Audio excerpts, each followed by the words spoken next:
Welcome back to yet another video. Today I've got some Vinted pickups to show you, but also I take a trip into town. I have a look around the charity shops. I may or may not find something, and then we are going to finish in CEX, because today I am going to be buying some games from CEX that I think are a little bit undervalued or just cheap that I need for the collection because we don't have them. And maybe we can even find something undervalued in CEX to either put into the collection or to sell on to pay for what we spend today. I used to strictly use CEX as my main source of picking up games, but these days with Vinted being as good as it is, and if you're unaware, Vinted is almost like eBay in a sense. It's a newer platform, but the amount of deals you can get on that platform right now, absolutely crazy. A lot more people have cottoned on to it and are buying from Vinted, but there are so many people listing things on the cheap. It is essentially an online car boot sale, and in most cases you do have to be quick in order to pick up these deals, but they are there. And even though I've made many a video on it and people have saying that it's not as easy anymore, some people even blame me. I don't think I have that much reach, but still, I'm still able to pick up deals, so you should be able to as well. That does bring me to my very first one. I have two pickups from Vinted. I'll show you the other one in just a second. That is by far the best deal I've gotten, I think, in a while, but this one is a Mega Drive game to put into the collection. I've never even heard of it. I have no idea what it's about. It wasn't expensive, and I don't think it is expensive to buy on eBay either. This is Powermonger, maybe. It's in really good condition actually in terms of the manual. It's almost mint, the manual. It's fantastic. The label and the cartridge is very, very good as well, as is the front and indeed the back. The only downside to this is the spine. It has been left in the sun, and you can see just at the bottom there where it should be bright yellow, it's completely faded, which is a bit of a shame. But apart from that, which to me is actually the most important part because that is what's going to be on display, that was a £5 pickup. And I say £5, that's all in. Now, while editing this, I will know an awful lot more about the game through watching gameplay and reading a little bit about it, but as I speak right now, I know next to nothing about this game. It's something that I don't have in the collection. I'm not going to collect anything and everything. I'm not going to have every golf game that ever existed, but if I see a Mega Drive game for a £5 all in and I don't own it and it's not a sports game, I will be buying it. So that's purchase number one. This next game I was actually looking at in CEX recently. I went in to look at the Wii U games. I didn't really know what they had, so I thought rather than look it up online, I'll just pop in and have a look. So I'm flicking through and I see a Pokemon game. Now, it's not your average Pokemon game because of course the Wii U didn't have like an open world style Pokemon game like Sword or Arceus or Violet or whatever the new ones are like. They didn't really have that on the Wii U, but they did have Pokken Tournament, which is essentially just a battle arena where you battle Pokemon against each other. It's none of the catching and the evolving and all the rest of it, but for what it is, it's a very cheap game on the Wii U, and of course this has a Switch port as well. I think you know where I'm going with this. I picked this up on Vinted for a very low price, and I'll tell you the price in just a second, but this is Pokken Tournament DX. Now, I didn't really know an awful lot about it. I knew it was more of a battle style thing, and I have played it a very small amount as up until now because it arrived this morning. I popped it in just to see if everything was working before I marked it as fine and dandy, as you have to do on Vinted. But yeah, very, very cheap, this one. Now, I will mention this for the final time. I recently sold off an awful lot of my Switch collection because I was trying to pay for a holiday. That has nearly been paid now. I have like another week to pay it. It's more or less done and dusted, and then I can start maybe looking to pick up some of the games that I've sold, so long as I can find them cheap. I sold them, but I didn't really want to. It was a necessary evil in order to pay for the holiday and to raise funds for just having a good time, really, and the Switch collection was just the easiest and fastest thing I could sell. If I find these games cheap again, I definitely will start picking them up, and this was very cheap. This was £7 all in. They are there. The deals are there to be found. Very, very happy that I managed to pick this up. So far, we have spent £13, which is a pretty good price for two games, one on the Mega Drive, one on the Switch. 13 quid in general should probably not even get you one Switch game, especially of that caliber.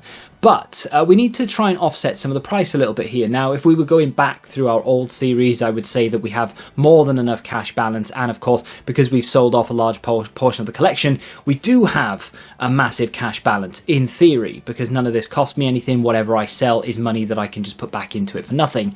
However, I'm going to basically forget that the last 100 episodes or so didn't really exist, and I'm going to try and pay for things as I go from now on. I'm not going to really keep a running tally of anything. So I've spent 13. I need to make some of that back. And that brings me on to charity shops. My days. Charity shops these days, and I mention it all the time, they are getting worse, and I don't even know how much more worse they can get. More worse? Charity shops now charge more than retail stores for things, for the most part. You will still find some really good deals. I went into every single charity shop in town. I even walked quite far out of town to go to one that's in a little village nearby where I used to live, actually, over the other side of the town. And unfortunately, there's nothing in there at all. It was a complete waste of time. At least I got my steps in. So I go back into town, I have a little look around, and I'm in the very last charity shop. And I'm about to leave because I look at everything I normally look at. I'm about to leave. I look at the media, nothing really, and then just out of the corner of my eye, just as I turn my head, I see something shiny. It's a wrapper on a box set, and I recognise the box set. We've picked one of these up before. This is a different season. This is Game of Thrones, the complete first season, but this is the Robert Ball edition, so it's the illustration by Robert Ball. So the cover is a different cover to what you would normally get on a Game of Thrones season. Normally it's in a big box set, or even the individual box set is all black, maybe with a slip cover. It's got like a wolf's head on it or something of that nature. But this is new and sealed, never opened, and it cost me a whopping £3. Now, I still have the other one, actually. You may or may not remember that in a boot sale a little while ago, I picked up the 4th season of this Robert Ball illustration edition, and that was still sealed as well. This is the one with Pedro Pascal in it, of course. Yes, my full name is Jose Pedro Balmaceda Pascal. This is still lurking, still hanging around. Unfortunately, it's not going for the amount that I thought it would. The first season is worth just a little bit more, which is nice. I'm tempted to maybe bundle them together and see if I can get maybe 35 or something for these two. But this one, the cheapest one on eBay right now, is 20. This one I haven't looked in a while. Mine is still priced as to what I put it up the first time, which I think was around 20. There are some scuffs and marks on this where there isn't on the first season, but for £3, I wasn't going to leave it there. Even if I make £12 off this one, I'll be happy, because that is a decent like £9 profit or whatever. So definitely was going to pick that up, never going to leave it there. And that pays for the games we've just bought. Realistically, of course, it will give us just that little bit more, but even if I sell it for a £10 profit, which I'm confident I can do, if I sell it for 15, pay £2 in fees, take the £3 off that we've spent, they pay postage regardless, and then that's £10 profit for me, and that will pay for, okay, maybe it doesn't pay for all of it, but it pays for the majority. I think we're sort of £3 in the hole, so we do still have to make a little bit more money. Unfortunately, I've been to all the charity shops. That only leaves CEX. So it is possible to make money in CEX. You can go and have a little flick through all of the games, and if you're patient and you're willing to spend hours in one single CEX store, you can find value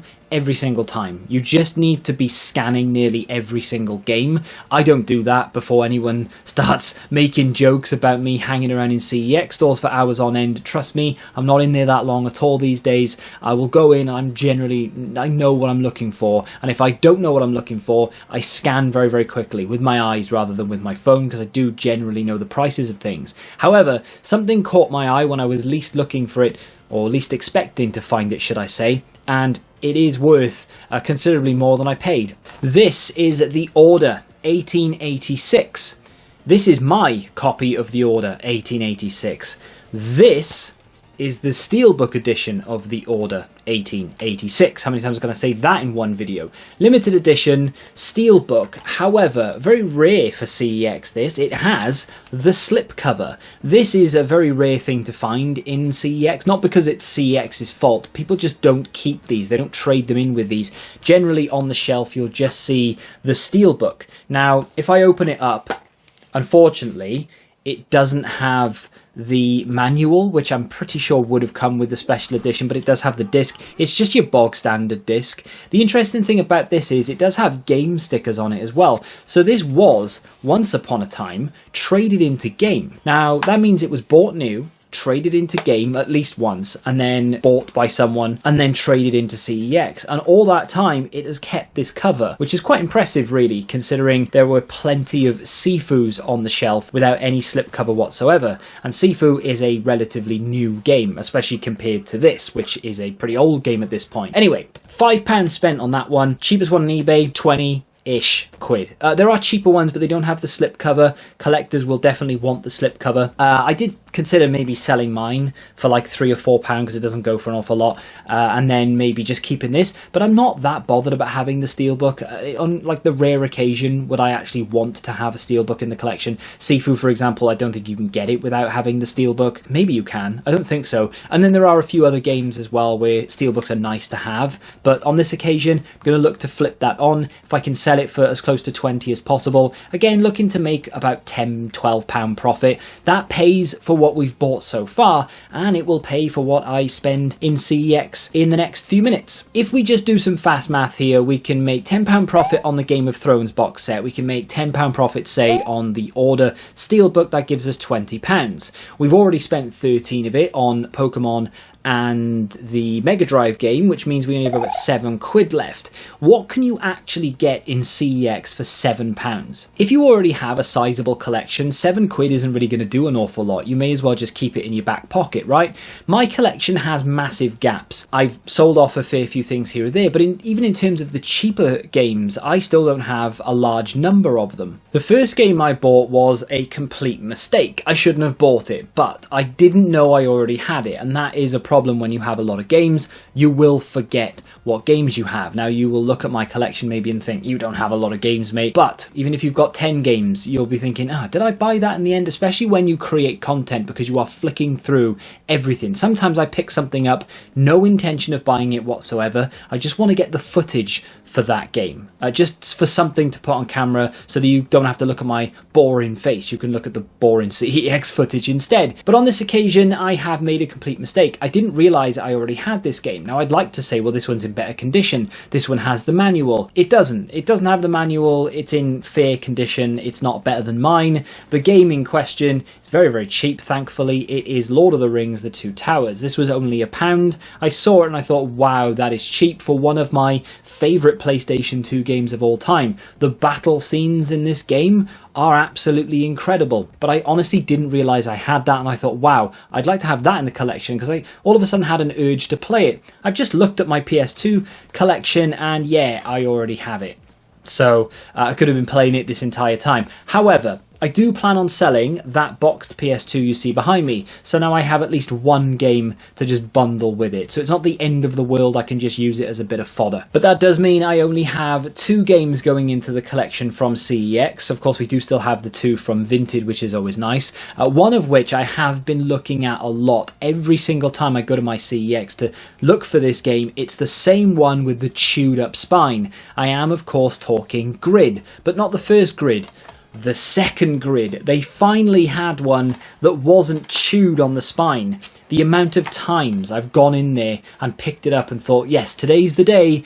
No, it isn't. Now, I picked up the first Grid. I have been playing that a fair bit over the last few weeks. I haven't actually played it recently, to be fair, because I had my fill of it. But it'll be nice to be able to get the second one underway as well. This was only £2.50, which I thought was a pretty good price for this. I don't know whether that's gone up from £2. I can't remember whether it was 2 at one point. But either way, I'm happy to pay that. And it does come with the manual as well, which is really nice to see. And the final game is a game I've literally just sold on the Switch. Now, I've not played the Switch version as much as I played the Xbox 360 version. I am, of course, talking Civilization. Now, this on the Switch isn't really a game that runs particularly well. The Switch doesn't have a massive amount of power, and it's much like Roller Coaster Tycoon. Starts off well, and then as you progress and more things happen, it does slow down a little bit, which is a shame. It doesn't happen on the Xbox 360, and I'm pretty sure this is Xbox One backwards compatible as well, so it would happen even less. I really enjoyed this game the first time I played through it. It's very basic in the way that it operates. There's not an awful lot to learn,